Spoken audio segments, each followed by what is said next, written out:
become a This DevOps conference will engineer. now be recorded. Okay, you want to become a DevOps engineer and want to do a domain switch, in the IT. Like, is anyone already in the IT and want to do a domain switch? Okay, you're in the IT, right? Okay, so which background are you from? PHP, full stack developer. Okay, great. Anyone else, guys? Anyone else in the IT and want to do a domain switch and etc.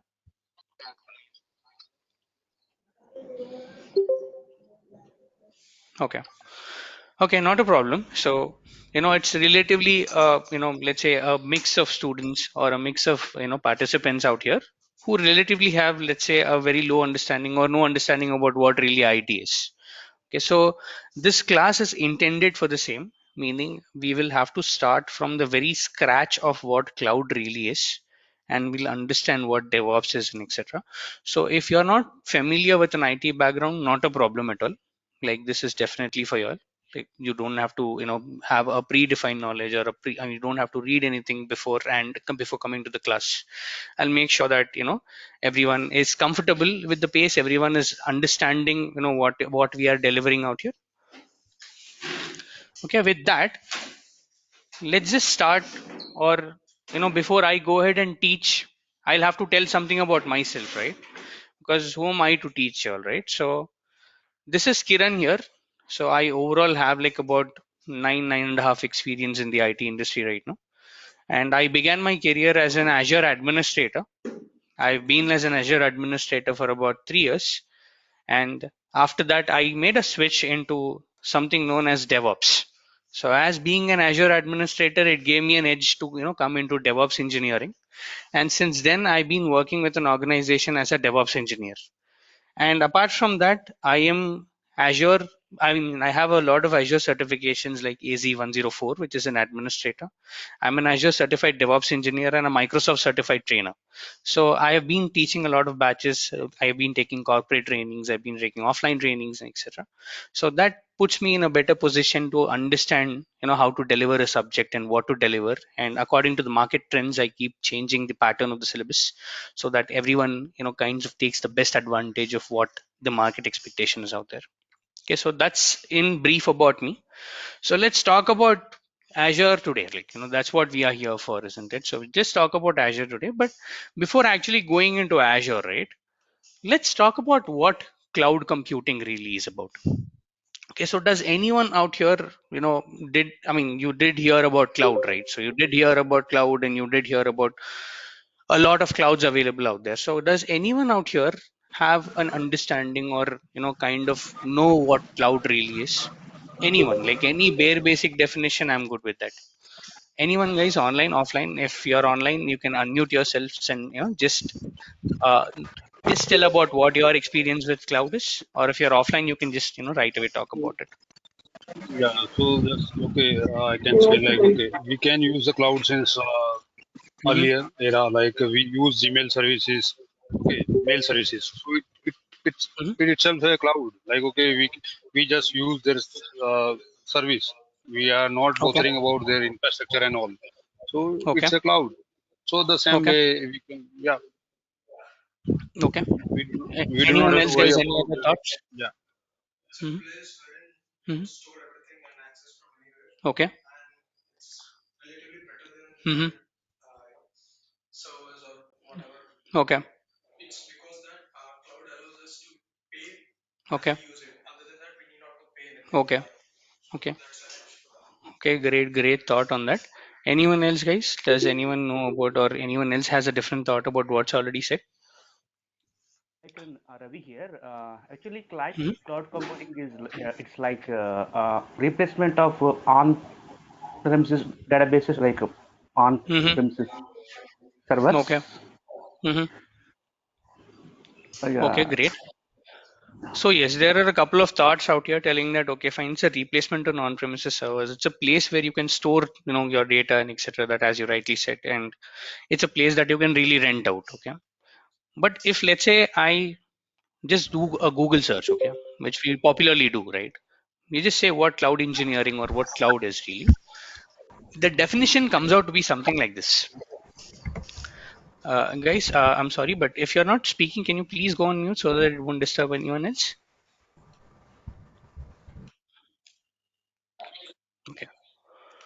Thank you. So this is what the definition really talks about. So it just tells you that it's a delivery of infrastructure over the internet. Now, what does that really mean out here? Like, someone who's starting my career with a cloud engineer, or someone who's starting my career with the cloud out here, what does that really mean?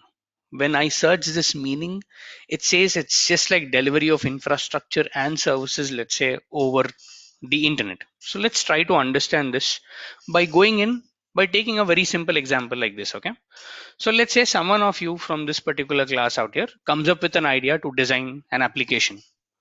Okay, let's say that is called Ola. But one thing out here is that one condition out here is that you're not designing this application in 2021.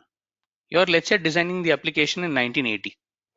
Okay, we are just taking a step back and going 30 years back and seeing how was the development in 1980s. Okay, so primarily, if I am, let's say, a business owner and I want to start up something like Ola, I now want to say, okay, fine, let's imagine that people back in 1980s also had a smartphone, and I want to deliver that application to people all over India.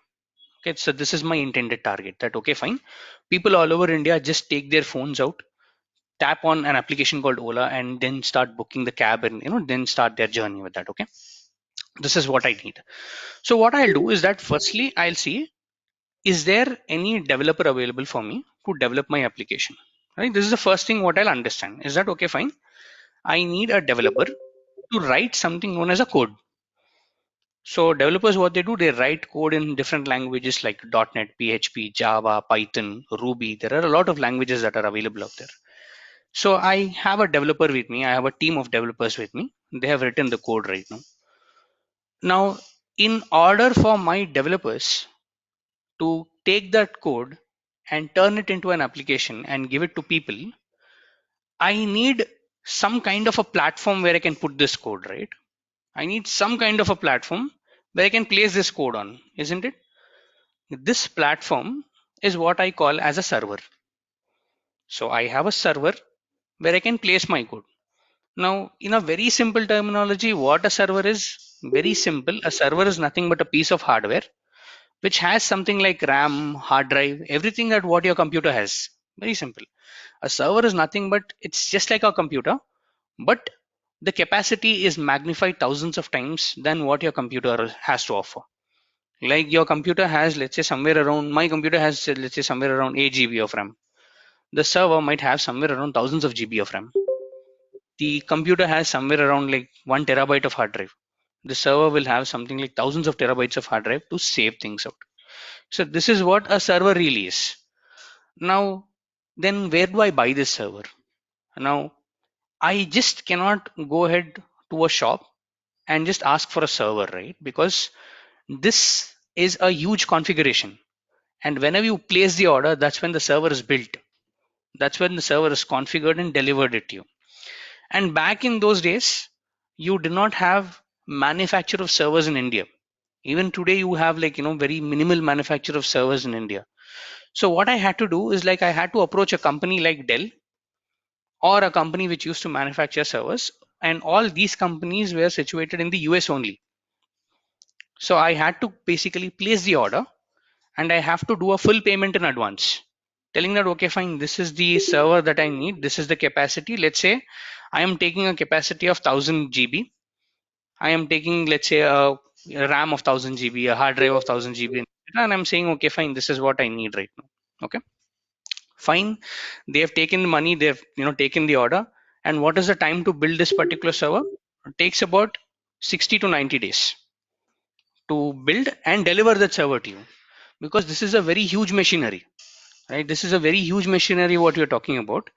To build and to deliver it to you, they'll have to ship it out, right? They'll have to place it in a container inside a ship and kind of deliver it to you, that is sitting in India, right? Okay, great, they've delivered it to you. Where do you place this server, right? That's something that we need to again ask, is that this is a huge machine. It needs a proper electricity, a proper ventilation, a proper air conditioning, and etc. So I build a room something like this. The room that we are sitting in, I say okay, fine, I'll build a room something like this.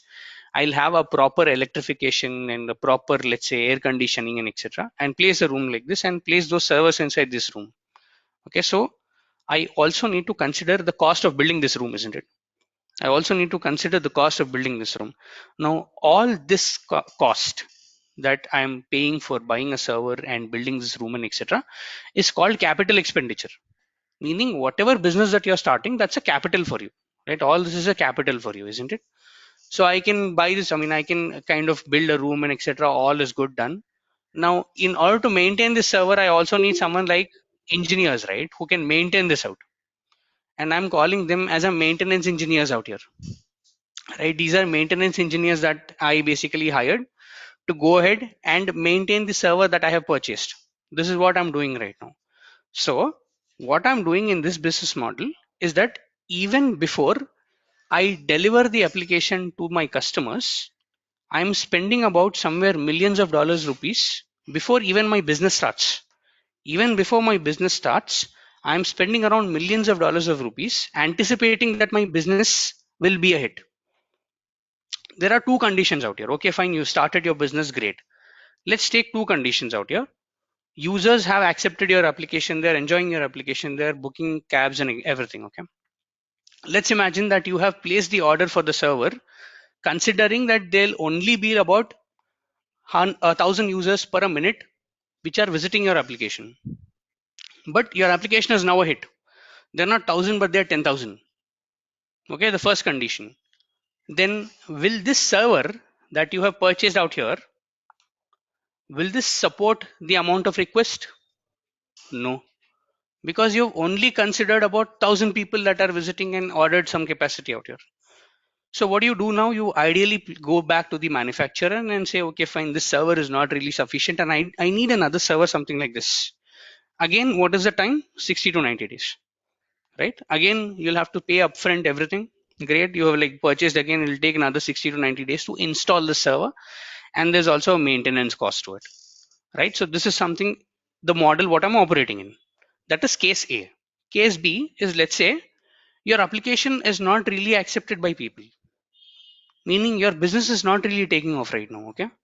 Now, what do you do with this infrastructure? Now, you cannot just go ahead to OLX and sell it outright because this is a very huge piece of infrastructure. Now, what do I do with this? That is the reason you do not have many companies today, what we call as startups, right?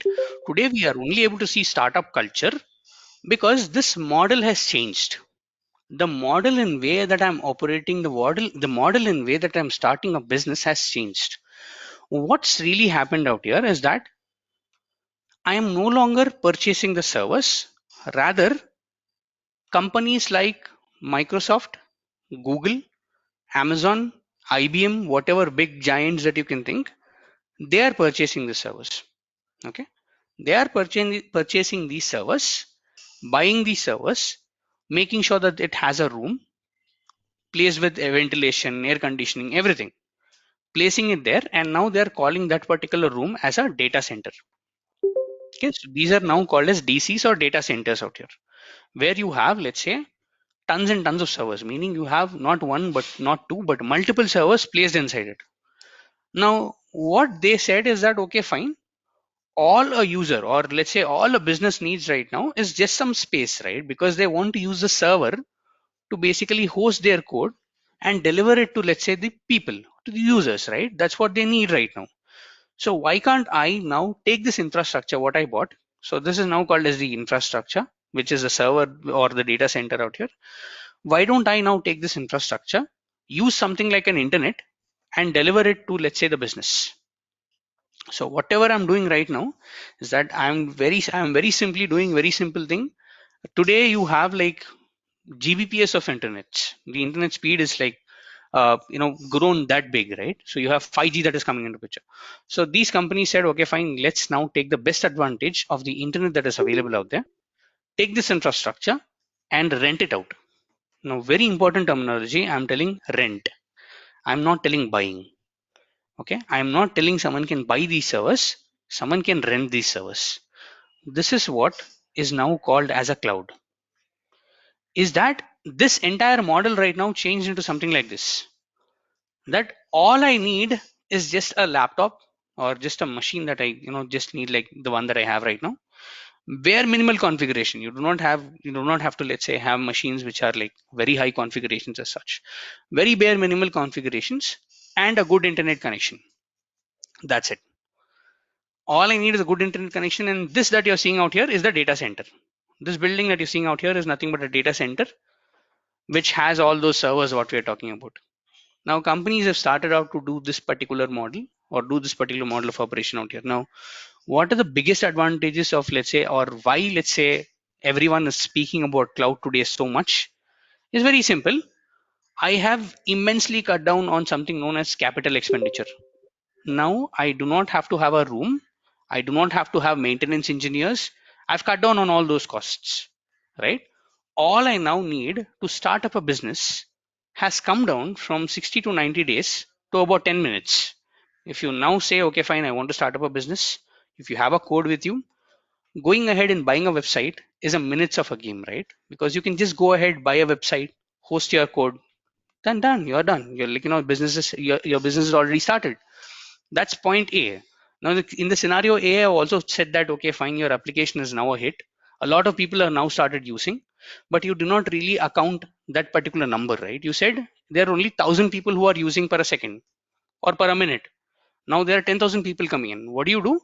You just place an order over the internet to the cloud provider, telling that, okay, fine, now the traffic has gone up. Can you please increase my infrastructure? The time that the cloud provider takes is not 1 day, it's not 2 days, it's 2 minutes. That's what the cloud provider right now takes. And the cloud provider here, in my case, let it be Amazon, or let it be Microsoft, or let it be, let's say, Google, is only going to charge you for what you're using. It's just like an electricity bill. It's like per a month you're using so many things out, so I'll only charge you for those many things. And it's like a postpaid connection, meaning only pay after you use. At the end of the month, I'll give you a bill. Please go ahead and use that bill and pay whatever your dues are, and you can start using the cloud that way. So that's what this really talks about. That's what this slide really talks about out here, is that what really are the advantages out here of a cloud is that these are the things that it's heavily cost saving, it's flexible in nature. You do not have to have something known as capital expenditure and etc. You do not really need to basically go ahead, buy the infrastructure, put everything and all that stuff, and all your performance, security, everything is like now taken care by the cloud provider out here. Okay, any questions still here, guys? Anything that I can take? Is everyone able to follow or understand? Is anyone having issues in following this? No, Kiran, we're able to follow you. Okay, great. Yeah, we are good. Okay, great. So since that we spoke about what cloud providers are, we just need to take an example of what are the different types of clouds that are available out there in the market. Because since we are starting up our career with something known as a cloud, we need to understand what are the really available clouds out there in the market. So this is where brings us to something known as types of clouds. Okay, there are three types primarily. One is a public cloud, the other is a private cloud, the third is something known as a hybrid cloud. Meaning, as a customer, or let's say as a student of Azure, you will be following something known as a public cloud model, where you are relying upon all the infrastructure, meaning whatever server, you're not buying anything, you're just renting it out. Meaning, as a company, let's say like Ola, I am just renting out some servers out there, meaning some machinery out there over the internet, and I'm just delivering my code on the internet using this particular model. And this model is now known as a public cloud model. This model is now known as what? A public cloud model. But there are a couple of organizations, like let's say banking. Now, for a banking sector, it's not performance, it's security that kind of plays a mandatory role, because you're dealing with customer information and all that stuff, right? So let's say a bank like HDFC buys their own servers, puts it in a data center and etc. If I do that, meaning buying my own servers and maintaining them, I do that, then it's known as a private cloud. Meaning this is my own infrastructure, I will maintain it, I don't rent it out for someone else. Let's say the same organization now, like HDFC, says that, okay, fine, everyone is moving to the cloud, so I can take also a good advantage of it. So let me take all my customer data, put it in my own data center, which is my own server, and let me take some non-sensitive information or non-critical information and put it in a cloud like AWS, Microsoft, or Azure. So what HDFC right now is doing, it's taking the advantage of public cloud and also it has its own private cloud. This model is known as a hybrid model. You have about 70% of the companies now following something known as a public cloud model. About 10% of the companies still in private cloud model, they are where they are trying to kind of migrate, and the rest are in a hybrid cloud model. Kiran, I'm sorry to interrupt. Can you please once again explain what a hybrid cloud is? So let's say, okay, fine. So did you follow the public cloud and the private cloud? Like where you were Yes, able to yes, get I that? did.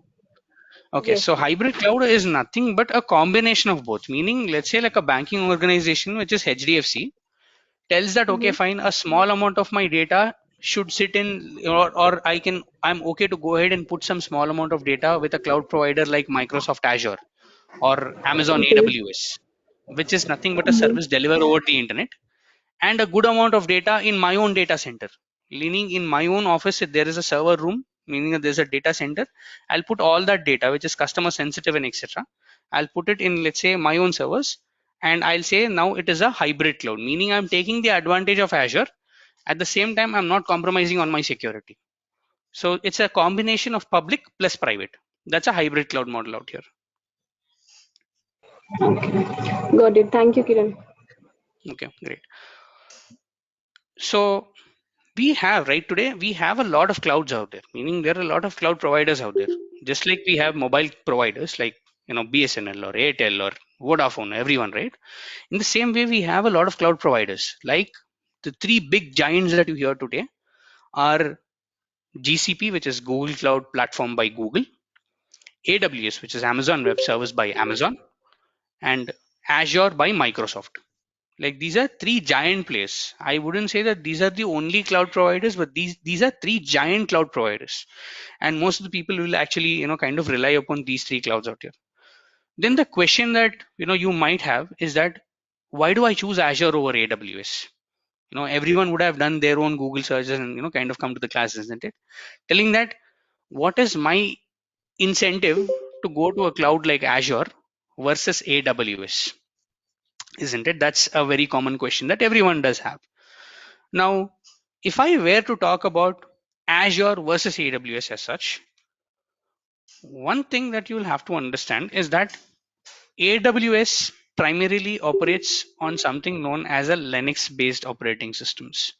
Meaning, in order for you to basically, as a, let's say, as an employee of, let's say, cloud or let's say DevOps, to interact with a cloud, the first thing that I'll be seeing is that which one is easier to interact with, right? That's the first takeaway that I actually want to have, is that which one is easier to interact.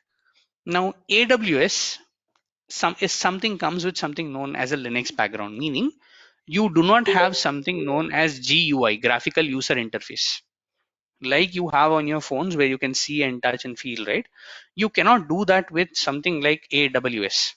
AWS has something known as Linux, and you need to have a basic understanding. I wouldn't say an advanced understanding, but a basic understanding of Linux programming language in order to interact with AWS.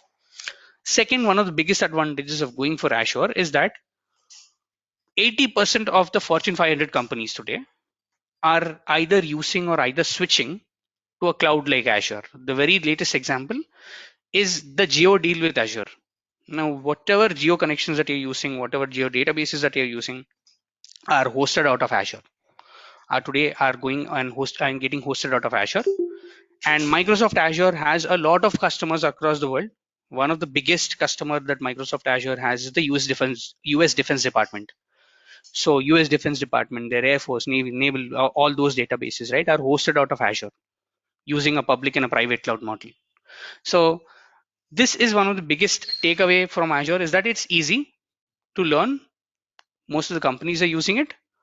And also one thing that you have to understand here is that Azure is a Microsoft product. It integrates well with something known as Windows. Azure, when it started, was only or initially designed for something known as Windows. And in any company that you've been working, right, primarily, or 90% of the employees, right, they work on a Windows based operating system, isn't it? Linux is something for, let's say, a developer's game and etc. 90% of the, let's say, employees where you're working, they use something known as a Windows operating system, and Azure integrates very well with Windows. Reason being, Azure has a good job market today. Like if you take your resume, put skills like Azure and DevOps, and put it on some websites like Naukri or Monster, I'm pretty sure you land job in, let's say, below 45 days. That's the period what I'm looking at. Like within 45 days, you will, basically end up getting into a job. That's how good the market today is with Azure release. And even if you look at the trends, like there is a lot of migrations that is going from AWS to Azure. The reason being, you do not need a lot of technical expertise when you're dealing with a cloud like Azure, but you need some kind of an expertise when you're dealing with a cloud like AWS. So that's the biggest take, or that's, let's say, the biggest reason why you'd like to basically switch to Azure, or why you'd like to basically learn Azure. And also, the data centers, what we're talking in the starting slide, right? Say I told that, okay, fine, companies are buying the data centers and, or buying the servers and placing them into a room known as a data center, isn't it? Earlier, when this all started, now Azure basically started in somewhere early 2000s. When this started, they had data centers only in like a couple of locations in US. Today, this is the map of the data centers what Azure really has. Now, this is an image that I've took somewhere around 2018 or 19. But today, the data centers across the world that Azure offers are somewhere around 54. Each and every location or each and every continent across the world has at least one data center. They at least have like one data center out here. So, the meaning here is that it is easily accessible by the business. Meaning, if I'm a customer from India, I do not have to all the way go to US and rent out my services. I already have data centers in India. I can take those data centers and rent those services out there. This is one of the biggest thing, and this is how is the growth trend of Microsoft Azure. And especially if you basically look at the statistics in the lockdown period, from starting from 2019 to, let's say, today, Azure has grown somewhere around 170 percentage to what it was there earlier. The amount tells you that what were the migrations, or how were the migrations from, let's say, to Azure. Like any cloud today is equally good. That's something that I would say. But the incentive that you get with Azure is that if you're starting your career with it, it's easier to learn. It's relatively easier to learn when compared to a cloud like AWS, because you do not need some background like Linux, right? You do not need something like a Linux background. But are we here only for Azure? No, not really. We are here to learn something known as DevOps, right? So that's what everyone really here is. And I started out with something known as a cloud, something like Azure. So why did I start out with cloud? Because to know what DevOps is, you'll know, or you need to understand what a cloud really is. So that's how you need to really start out, right? So what DevOps is, guys? So anyone has any idea about it? Development and operations. Okay. Mhm. Okay. Okay. Hmm.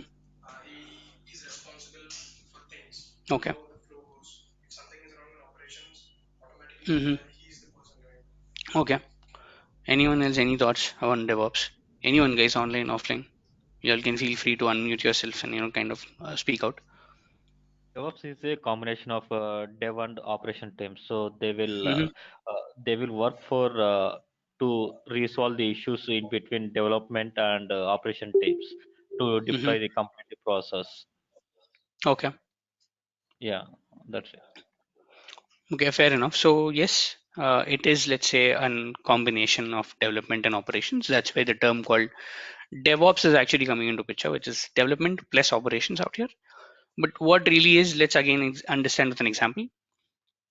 So this is a traditional software development mechanism.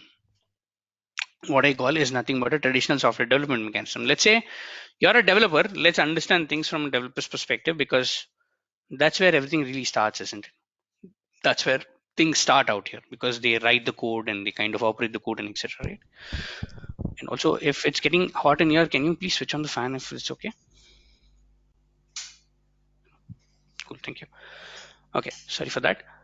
So let's understand things from a developer's perspective. Let's say I'm a developer who's sitting behind this machine and writing a code. Like, I've spent a good amount of time, let's say about 3 or 4 months, to basically write a code for the entire product, right? Now, before I go ahead and convert this code into something known as an application, there should be someone who's coming in and testing my code, right? Because my code needs to go through something known as a QA process, quality analysis, for which I have a team called as a testing team.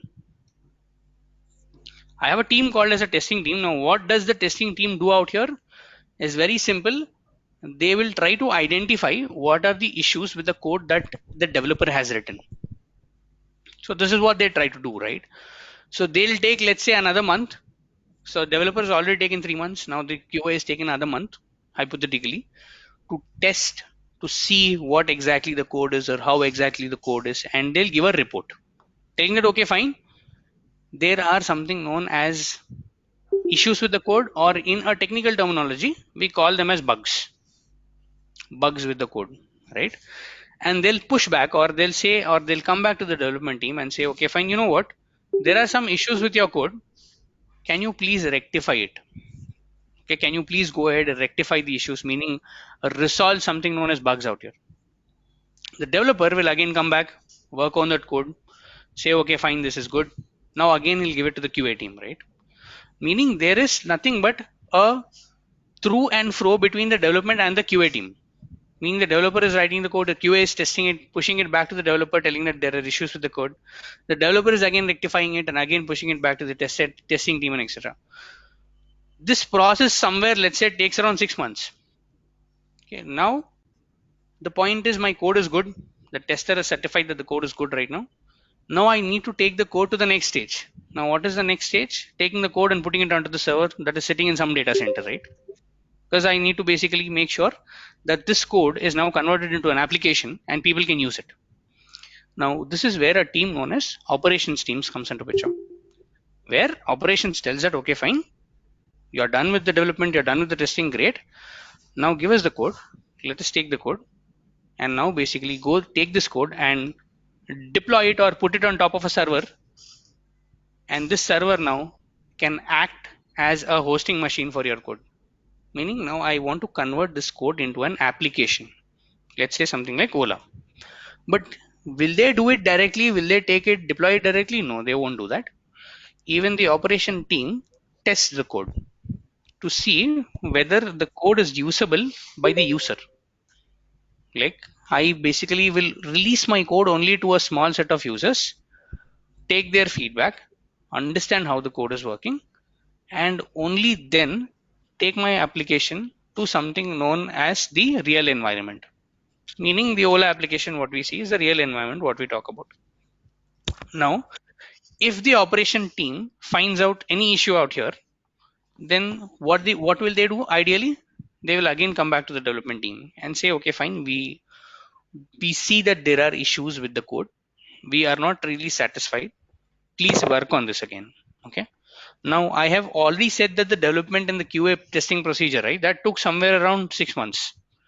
Now the operations again is testing taking around 2 months. Now the deadline for me to develop this code and give it to the customer entirely is around 9 months. This is what I've taken a contract from, let's say, an application known as Ola. Like, I said the business owner of the Ola, telling that, okay, fine, I'll give you the entire code in 9 months. But this is not happening. The reason this is not happening is that there is a constant tug of war between the developer, the QA, and the operations guys, right? Because the operation guy only thinks from the operation perspective, QA only thinks from a QA perspective, developer only thinks from a developer perspective. Now there should be a coordination between these three teams. Now this model of development, right, what we used to follow was called as a waterfall model of development. It's known as a waterfall model because the flow is flowing from the developer to the tester to, let's say, the operations, right?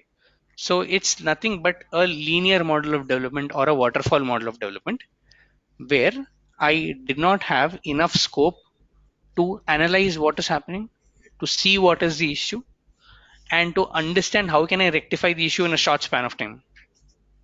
Now, I now say, okay, fine, this is not really working out fine for me.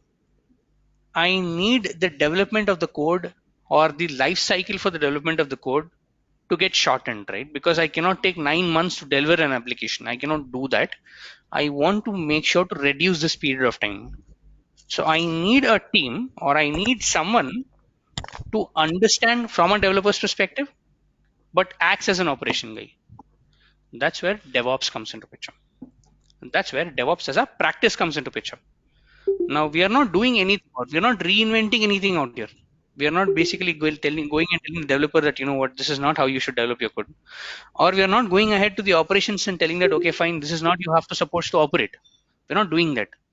We are making sure that everyone operates in a close coordination, that there is a clear transparency when the developer is developing the code, when the QA is testing the code, and the operations is releasing the code. That's where a DevOps team comes into picture, and that's where a tool or a technology called Azure DevOps comes into picture. Now, if you were to look at the internet, this would have been a very popular diagram for Azure DevOps. Now, instead of my code or instead of my development going in a linear cycle, I now have a cyclic flow that I am now onboarding all the teams here. I am saying, okay, let the developer not develop the code on his local machine, meaning don't do that on your local machine. Come to the cloud. Let the QA test it on the cloud and let the operations also come to the cloud and release the code on the cloud. Now I am making sure that everyone now has a close coordination with each other. And what this does right now is essentially it improves something known as the efficiency of the code delivery. Two, it makes sure that I'm continuously testing the code before I'm actually delivering it to the customer. This is what DevOps has really done, and it has changed the entire industry in an immense way. You earlier also had a role like a DevOps, but it was not formal enough telling that, okay, fine, you're a DevOps engineer. Developers used to do the DevOps work and QAs also used to do the DevOps work, but it wasn't really beneficial. That's where a skill set as such came into picture. And that's where a tool known as Azure DevOps came into picture.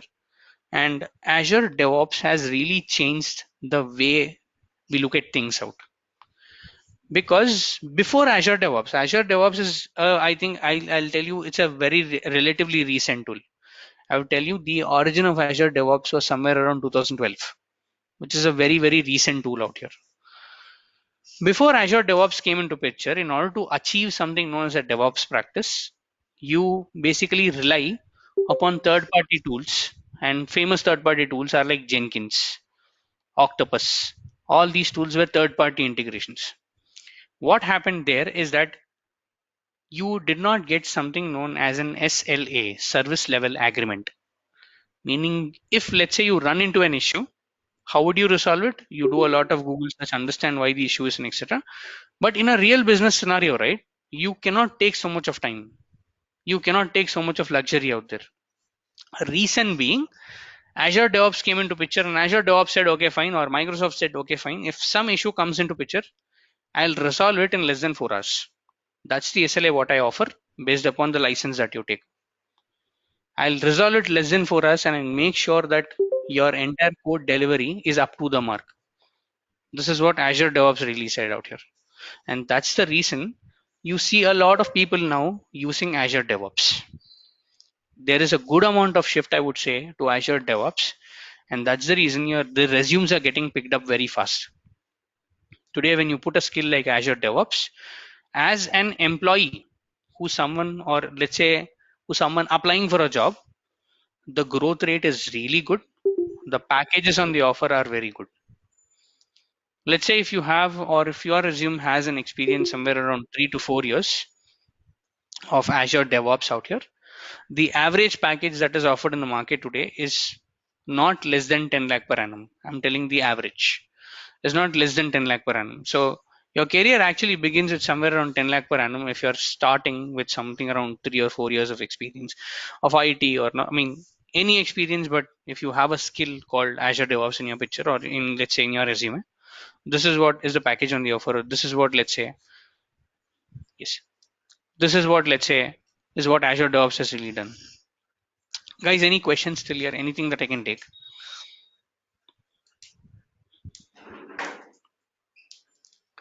Any questions that I can take, guys? Kiran, how about a fresher? As I'm very new to this Mhm. Azure DevOps, so how about Mhm. the package offered for a fresher? So as a fresher, right? So what you have to do is that you'll have to do a bit more of work in terms of Mm-hmm. certifications.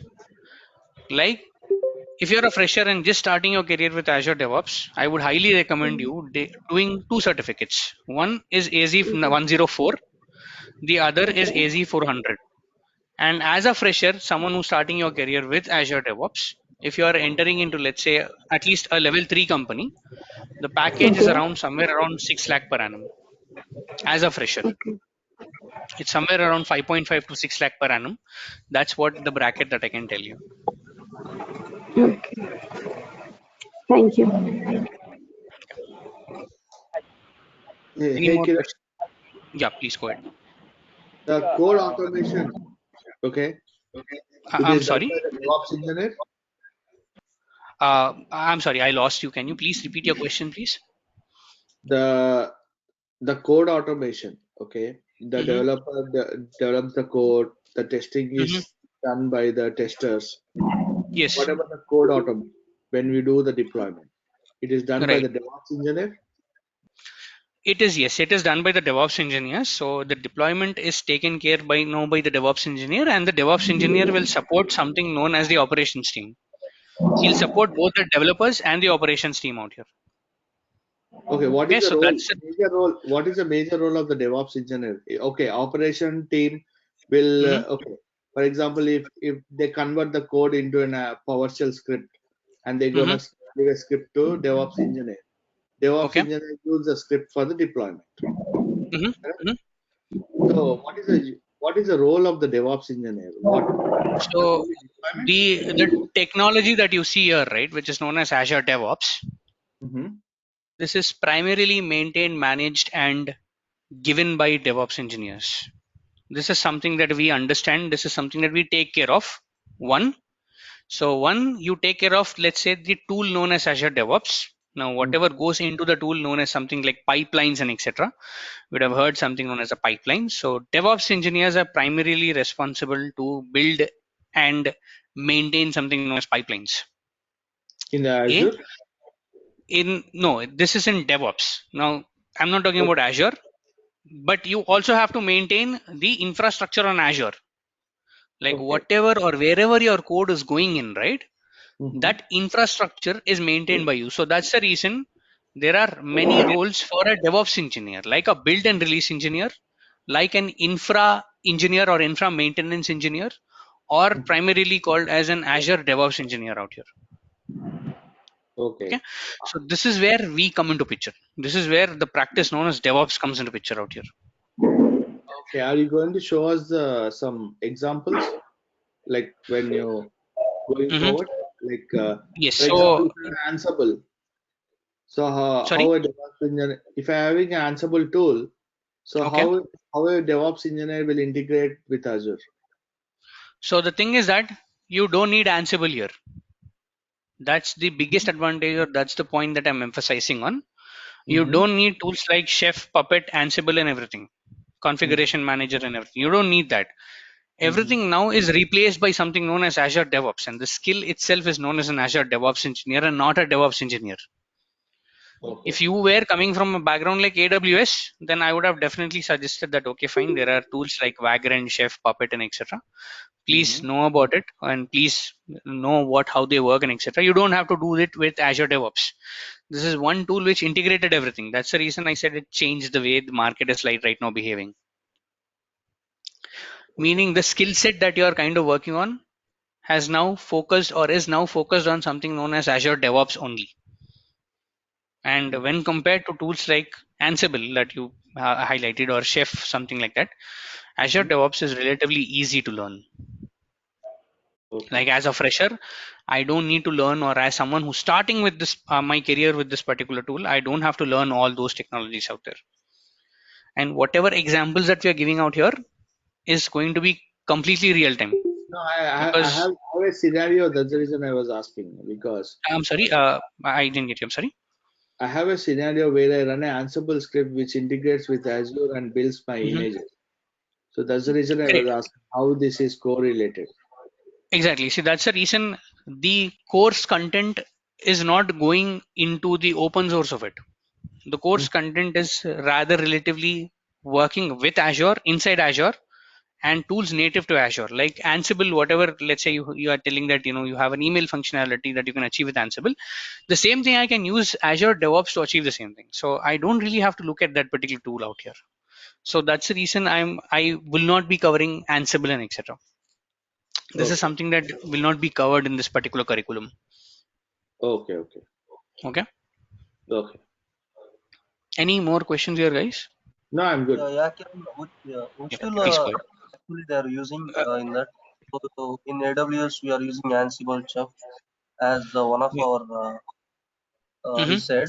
So Right. now, what exactly, which tool are using to do those kind of coding and everything in Azure DevOps? So coding, everything is taken care by the developer still. Now that's what I said, is that coding is still taken care by the developer. We are not going to develop the code, meaning we are not going to write the code. But after Okay. the code is written, instead of Jenkins or instead of Chef or Puppet or something like that, the Okay. only tool that we are using right now, the tool name is itself known as Azure DevOps. Okay. Tool name is The Azure tool DevOps. Azure DevOps. So you don't have to install it, you don't have to download it. It's just like, go to the internet, type in something known as dev.azure.com, and you have something known as Azure DevOps with you to play around with. Okay. Okay. So one quick question I'll take from the offline class. Yes, you had one. So how much expertise into for programming Can you please give me 1 quick minute? I'm just taking a question. Can you please give me 1 quick minute so I can circle back to you? Yeah. language? Yes, please go ahead. Hmm. Correct. Hmm.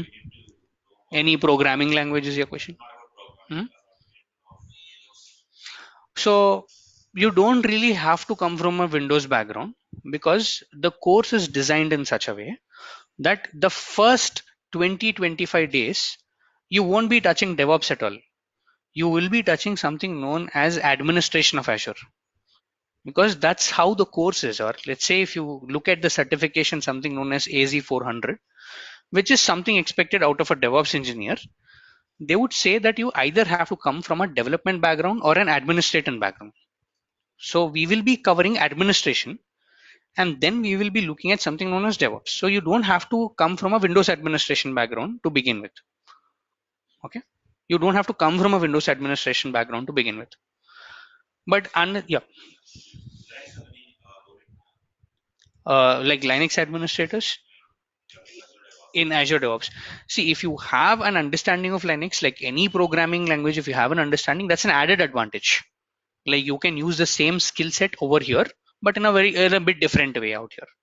So the skill set is definitely an advantage. But if you don't know what Linux is, not a problem.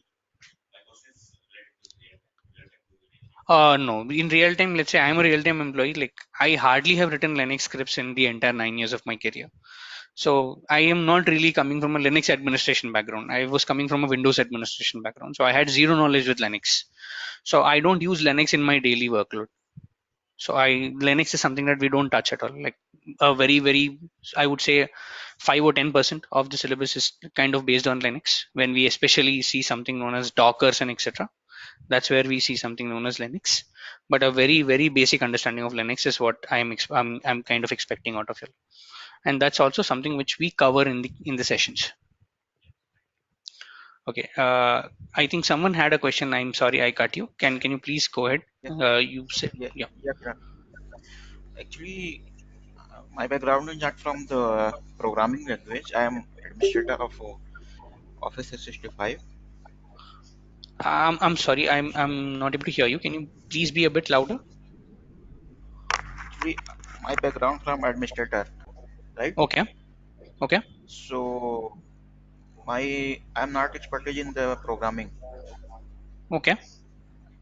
So how much programming require for this Okay. So DevOps? okay. So this is a very popular question: is that do I need to know programming to kind of start DevOps? I'm not a programmer. I do not know anything about programming. You don't have to, but Next question you. is so Hmm, yeah, go ahead. sure. So I was telling that you do not have to learn something like a programming, but we will be covering something known as a scripting language in the form Mm-hmm. of something known as PowerShell, Mm-hmm. in the form of something known as PowerShell scripts.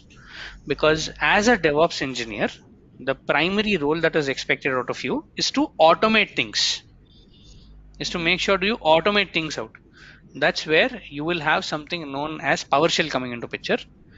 And PowerShell is like, I would say, related to something like C, built upon, let's say, something like C. No, So, I know PowerShell. Actually, PowerShell actually, if talk about the PowerShell scripting, mhm, so that is also if you go and deep down, also related to programming like a program. If you need to fetch any report from the mhm, AD in Office 365, we need to mhm, write down the 2 or 3 lines for script language, right? correct. But that isn't So a we programming language, isn't it? That's a scripting language. yeah, So there correct. is a So big amount of difference between a programming and a scripting, yeah, yeah. Mm-hmm. isn't it? So yeah, So, so yeah. you will teach here the scripting from initial starting point. Yes, from the very scratch of it, like we'll start with the ABCs of PowerShell script, All and we'll right. see how So can you, yeah, how can you develop on, let's say, the existing knowledge. So this is what so we'll be seeing. one more question. Yeah. Mm. So it is especially for only DevOps, a combination of 104 and DevOps. Yes, this is a combination of AZ104, which is administration, Mhm. and Mhm. AZ400, which is DevOps engineering. Because Yes. for you to learn or for you to basically see what AZ400 is, you'll need to have an understanding of administration. So that's where we are starting out. You will explain here only the basic understanding of AZ100. Yeah, explain each and everything 104. No, it's a in-depth analysis of AZ104. So after this, after let's say going through this particular curriculum, just by doing a minimal amount of study, you will be able to clear AZ104 is what I can guarantee. So it's a good amount of in-depth on AZ104 and AZ400, both the combinations of this. Okay. Does that answer your question? Yeah, yeah. Okay. Any more questions, guys? Any more questions that I can take? Yeah, One more Kiran, good question. morning. Yeah, please go ahead. Kiran, good morning. This is Ram. I'm sorry, I didn't get you. Hello. Yeah, please go ahead. Kiran, this is Ram. This is Ram. Okay. See, I have a couple of questions. Okay. AWS is one which need couple of many other tools besides AWS administration. Correct. But Azure is something is so comprehensive, it contains everything rather than depending upon the other tool. That's not Azure, but that is Azure DevOps. Now, Yeah, what I said Azure was DevOps. Azure. Correct. See, AWS DevOps are multiple other tools other than Azure Correct. AWS administration. Correct. Whereas in Azure administration and Azure DevOps requires a very less number of tools when compared with AWS, Correct. because everything is inbuilt and provided within Azure framework. Correct. Everything is integrated, so the dependency on the other tools gets reduced drastically. That's correct. Yeah, thank you. And second question is, we have Mhm. two people here. One is a developer, the other one is a tester. Correct. Developer develops, a tester tests it, and just pushes them onto the production environment, and then the Mhm. operation people come. Operations Correct. are the database admins, the operating system admins, and who maintains the code and runs and give the Mhm. support. Correct. That's Am I correct. right? Yeah. Correct. That's So correct. you have three sets of people here: the developer, Mhm. the tester, and the operations. Where does Correct. exactly the DevOps engineer come in between all the three? So we come into picture in taking all these streams to the cloud, like So you in encompass making. all the three. Sorry. You encompass all the three. Integrate with all We the three. encompass all these things. Yes, we encompass all these things, and we together call this as something like a DevOps practice, where we Okay. say, okay, fine, the developer is now also developing the code on the cloud, tester is testing it Mhm. on the cloud, automating it, and operations team is also integrated here. Okay. And all these three things together, I'm calling it as a build and release pipeline, and that's what together brings you something known as a DevOps practice. Okay. So we primarily are making sure that we make sure we support the developer. We make sure we also give a good amount of support to the operations by using a DevOps practice. So this is where we come into picture in a nutshell. So this DevOps standard or framework, whatever it is, you see that you Mhm. ensure that it is properly, the principles are properly followed, properly implemented, and finally the end target is achieved. Correct. That's correct. That is lessening the time of development and deployment from 9 months to somewhere around one third of it. Correct. That's correct. That's So exactly you what we're doing out here. Mhm. right. So and one more thing, I'm coming from an admin background, as Mhm. I already discussed. I have Okay. a fair amount of knowledge on operating systems, databases, and ERPs. I do Mhm. come Mhm. from ERP line, Oracle applications, PeopleSoft, and SAP. Okay.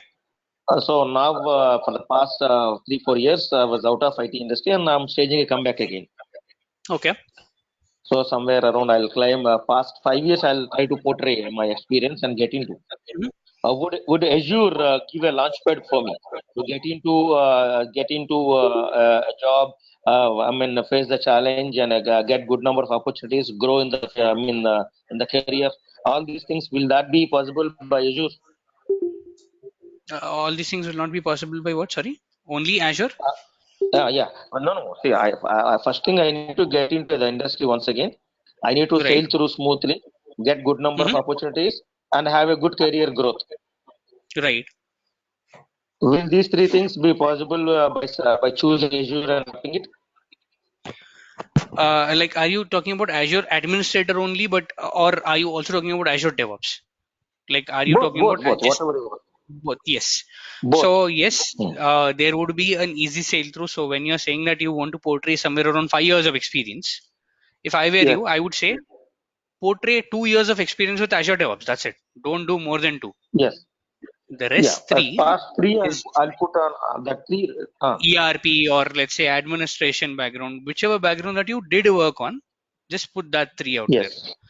So you're Okay. now a relatively a fresher to the DevOps industry. That's what we follow.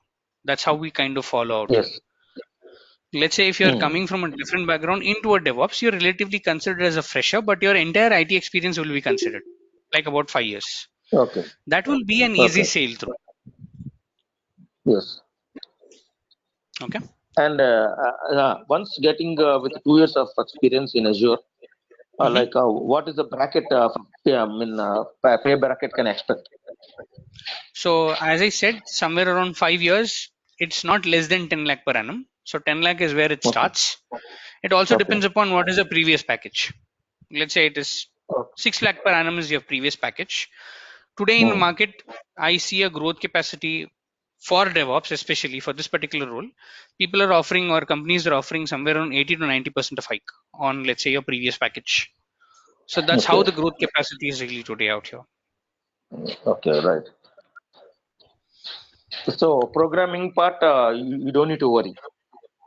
You don't have to worry about. I mean, you don't have to worry about the programming. I would also not say it is a programming. It is a scripting. Like programming is Yeah. different from what scripting really is. So you don't have to worry about that part. Like Yes. we'll take care of that. Like Right. Right. we are going to look at what is the very scratch of it, and we're going to take care of it. See, and one more question, final question from my side. I have gone Mhm. through many other Azure syllabus contents.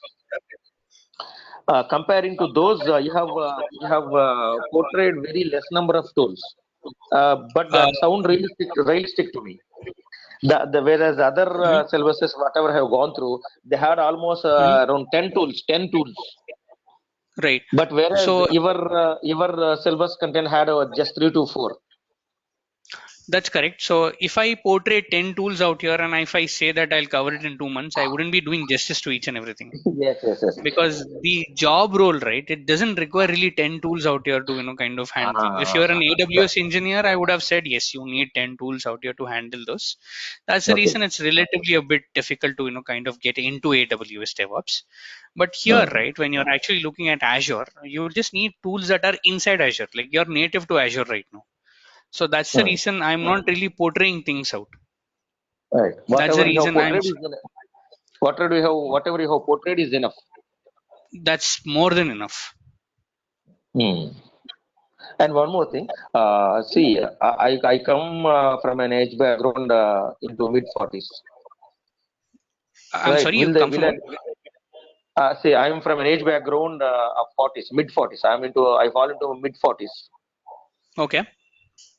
Will the age be a criteria here to get into the industry? Will it be a constraint? No, age is never a constraint, especially in the IT industry. To begin with. Okay. It's just the portrayal of, let's say, the profile, basically, meaning don't portray more than 3 years of DevOps experience. That's the only thing that I would suggest. Yes, my final question. For a person like me who is around 46 years, will having AWS plus Azure will be an advantage? At this point, don't really think of AWS because you'll be mixing a lot of things out. So just start with one cloud. Yes. The underlying technology is the same for any cloud. Yes. The underlying technology is the same for any cloud when you begin with. But the intention out here is to begin with something which is easier to learn. That's what is the idea. Yes, I'll learn this because getting a job is easy, competition is less when compared to AWS.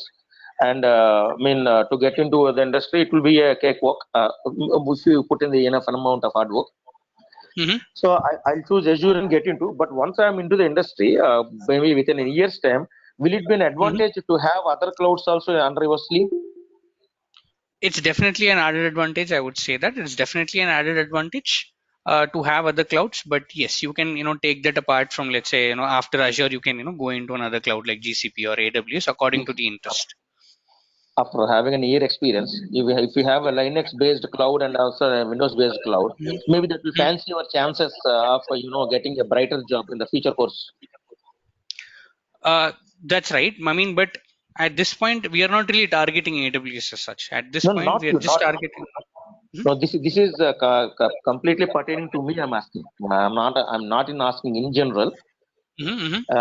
If I get a job, if I get a breakthrough in Azure, work there, grab the knowledge for 1 year, then if I equip with AWS also, maybe within 1 year down the line, will that fancy my chances of sailing to a better position? That's right. You will definitely have that. That's a better advantage out there. Okay, right. Because as I'm 46, when I'm compared with the people of 30s and people in 20s, maybe if I have something extra, then I'll be valued more. That's my right. experience will be valued more. So having AWS and Azure in a long run will be a fetching advantage. That's correct. So, can I take another question from someone else if it's okay with you? Thank you. It's okay. Yeah, thank you. Any more questions, guys? Any more questions with this?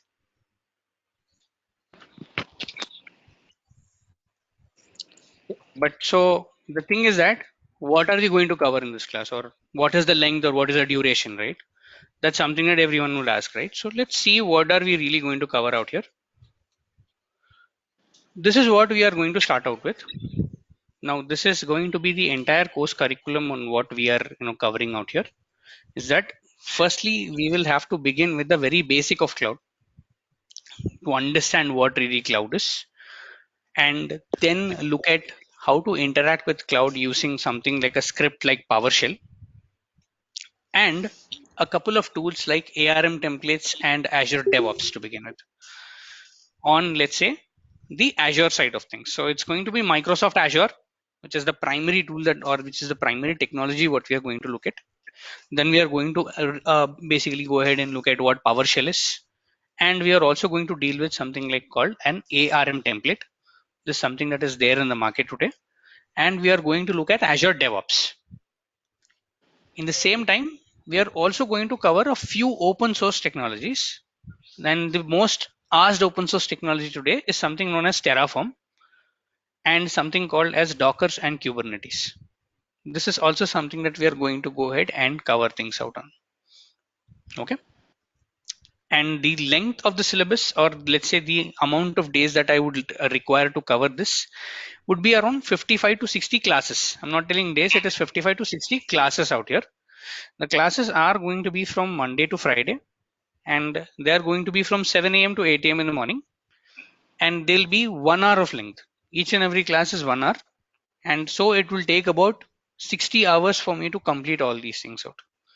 So I'm going to start with Azure, and then we are going into DevOps. That's what is the idea here, and that's what, let's say, is the curriculum here out here. Like you can attend online, offline. Like we already have like 2 batches already running in 8 to 9 and 9 to 10. So as of now, there is only one slot available, which is 7 to 8 in the morning. But it's not mandatory that you have to come to a class and attend. You can attend it online. If you have a doubts, you can definitely come here to the class and get it clarified. Evening. Can you just what about, sorry? In the evening. Evening slot is available. Just give me 1 second. Just give me 1 second out here. Just give me 1 second. Hello. Just give me 1 second out here. I'm just answering a question for the offline class. Please give me 1 second. So Git and GitHub, is it? So Git and GitHub will be taken care of something known as Azure DevOps. Azure DevOps will have something known as Git, GitHub, something known as Azure repos, also known as build and release pipelines. All these things comes under the DevOps practice. So we are summing up everything into something known as a DevOps practice out here. Okay. Yes, someone on online had a question. In the evening, batch is available. Can one go at a time, please? Like Mujib, can you go, please? Yep, can you please go ahead? Okay, Kiran, myself, I'm working already some other company. Okay. Learn fast, I mean, in the Azure admin level knowledge. And little bit I need PowerShell and as well. As of I'm so sorry to stop you, but I'm not able to hear you properly. I'm not able to really receive your voice properly. There's a lot of background disturbance.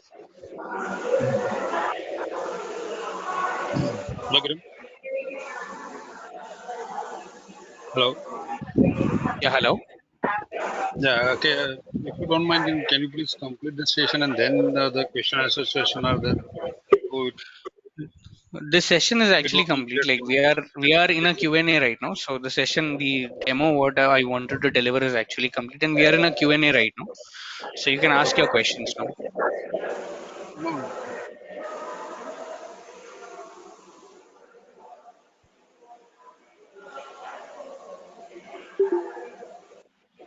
Any questions, guys? Any questions? hello. Hello. One question from my side. Yeah, please go ahead.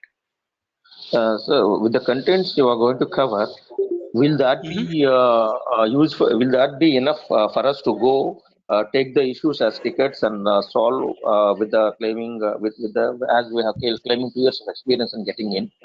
The amount of knowledge which you are rendering here, will that be enough to go and solve the real-time tickets? More than enough, because we are going to basically see the content along with real time. So this is going to be more than enough out here. Okay, so claiming 2 years, we can go and easily go and clear the tickets, whatever is been given. That's correct. For a 2-year-old guy. And one more thing, any project kind of orientation within the course, so that tomorrow we need to show to a couple of projects in the resume. When you claim 2 years, will the any help from your side regarding compiling the projects and showing and showcasing our skill set in the form of a project? Definitely, because at the end of this course, that's what we are going to do. We are going to do a project out here, telling what Okay. exactly is the project, how do you integrate everything that you learn. That is Yes, what we yes. are going to do out here. Because apart from the technical questions, there are many other questions being asked nowadays in the industry. As such, what are Hmm. the what is your project? Where does it start, and what is your role within it, and where at what stage it is now? What are the issues you have faced, and what is how do you interact with the team and with the management and with the client? These are the things where we need some sort of input from you. Definitely, that is definitely going to be covered because as I'm a real-time employee, I know what is, let's say, the challenges, and I also take a lot of interviews on a daily basis. Hmm. So we know what an interviewer really asks. So Right. at the end of the course, we are going to do a couple of projects. We are going to do mock interviews before you actually go ahead and appear in the real interview. This is what Okay. is Okay. going to be done, and also Right. resume preparation guidance and etc. That's going to be given, of course. Okay. Okay. Thank you. Thank you. Kiran, can I attend it from another branch? I mean, other sections as well. Like you told before, you are already running two sessions, right? 8 Correct. to 9 So and the issue with that is that 8 to 9 and 9 to 10, right? So we have two sessions yes, out yes, there. They're yes. already, let's say, into 30 or 40 classes already. Yeah, it So is they've fine already for me. covered 30 or 40. They've Yeah, already because covered 30 or 40 classes. I'm already working in the X company, so Okay. I'm in the bench right now. So maybe probably I don't know when I will be have the client round of interview. So before that, I Okay. need to learn properly. So I have basic knowledge, but I don't know Hmm. practical things, Implementation. So see, I would implementation. suggest, So I have, though it will take time, though it is going to take time, start from the scratch because if you're attending from the middle, right, you won't be able to follow what were the earlier classes and what we do out. Guys, can you please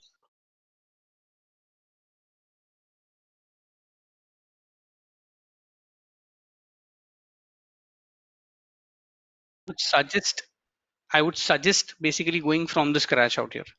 That's where you'll be able to follow and that's where you'll be able to connect the dots. That's very important for me. Kiran, will go with this section, and as well as can I attend for another one as well to improve myself more, because right now You I'm can. Mhm. So I'm really not the institute coordinator out here. So I'm the faculty out here. So you can just have a word on the same with the institute coordinator. okay. Like wherever you got the link, you can have the word with them, and then they'll be able to clarify it. And one more thing, Kiran, Kiran, here you are teaching for ARM templates and Terraforms, right? After Mhm. your classes, can I write myself one I mean scripts? I'm sorry, I didn't get that. Sorry.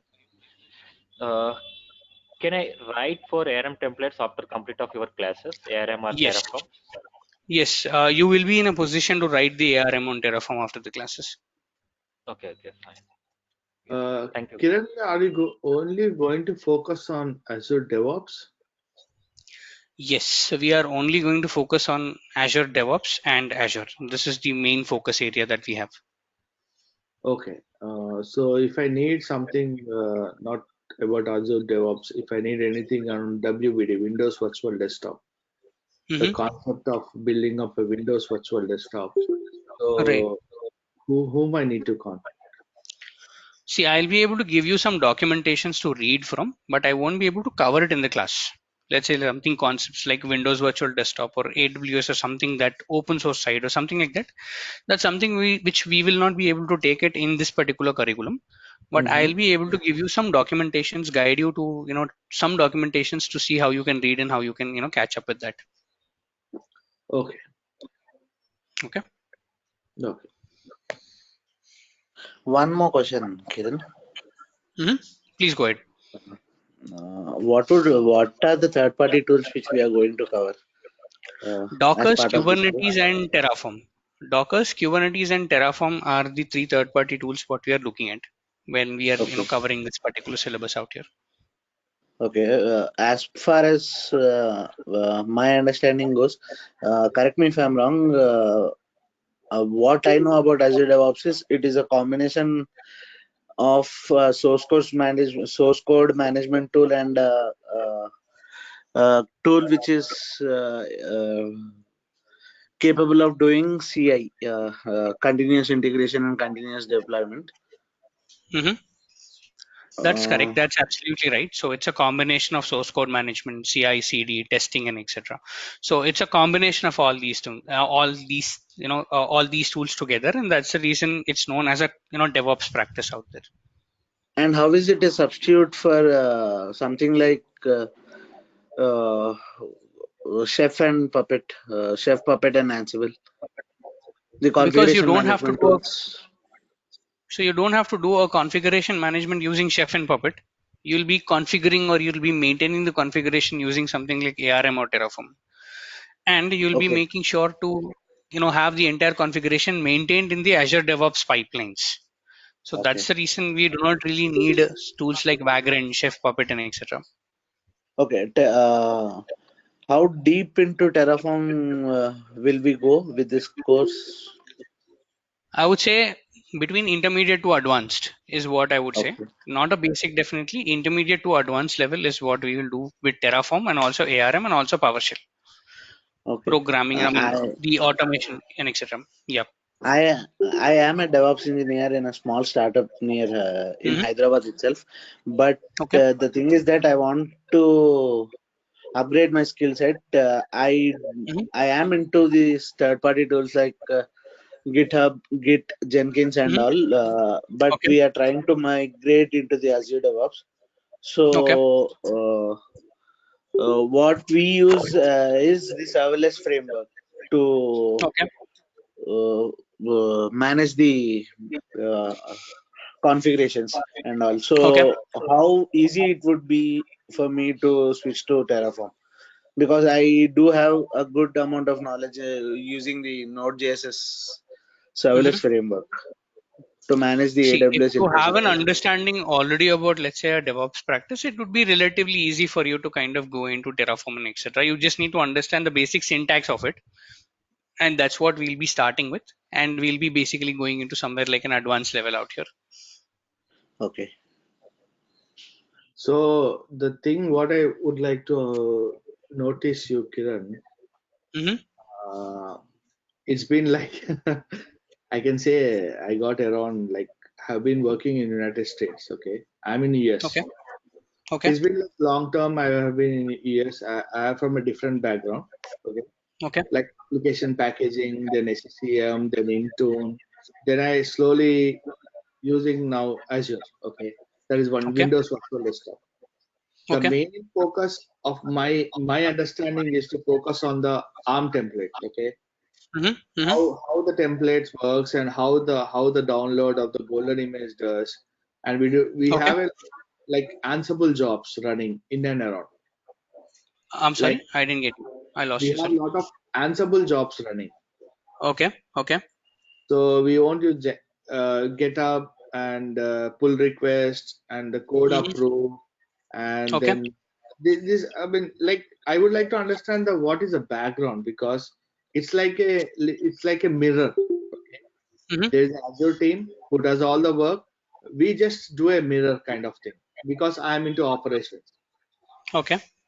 Okay, I just do silent installation of the package, whatever the Okay. code they, and I do a deployment through SCM, through Intune, otherwise through a PowerShell. Okay, Okay. I give the developer code to the Azure team, and Okay. they use the code in ARM template, and they have a XML file PowerShell script which runs the PowerShell scripts, which Hmm. with my package, which is developer package. Okay, it's a batch file, whatever the executable I give in a silent Okay. parameter. But what exactly is the specific question out here? My specific question is I would like to understand the behavior of the ARM templates Hmm. on the building of the machine. So if I were to talk about that, I'll have to actually go inside ARM template to tell you what really that is. But since this is, let's say, a demonstration of what we're going to do, I'm not going into it and telling what exactly is the ARM template, how do you build ARM templates and all that stuff. But yes, there is less. Yes, there is, a good amount of, demonstration out there available in the curriculum out here, telling how exactly would you do it, what exactly would you do it, and etc. So I'm not really going inside it. I'm just telling what we are going to do out here. Mm-hmm. Okay, so I'm not going inside it at this point because it will confuse a lot of people, which I don't want to happen. I want to make sure that everyone from a different background, let be a fresher or let be an experienced person, start from a level playing field is what I'm trying to achieve out here. Okay. Okay. Yeah. I can understand. Thank you. Okay, guys, so that's it from my end. The sessions are going to begin from Monday from 7 to 8. That's the batch that we have. So it's going to take somewhere around 55 to 60 classes to complete the entire thing. So I'm not talking about days, I'm talking about classes. So we are not really doing sessions on Saturdays and Sundays until necessary. Let's say if someone has a question or someone has a clarification, etc., we can definitely go ahead and take a session on Saturdays. So this is how the curriculum is, and we can start on Monday, guys. Okay. Thank you, guys. Monday to Friday, right? Monday to Friday, yes. 7 to 8. I'm sorry. Timing. Yeah, thank you. I want to know the timing. Nice talking to you. Thank you, Kiran. 7 to 8. Timing is 7 to 8. 7 a.m. to 8 a.m. in the morning. Okay. Thanks, Kiran. Nice talking Thank to you. you. See you soon. You too. Thank you. Thank you, sir. Yeah, thank you, guys.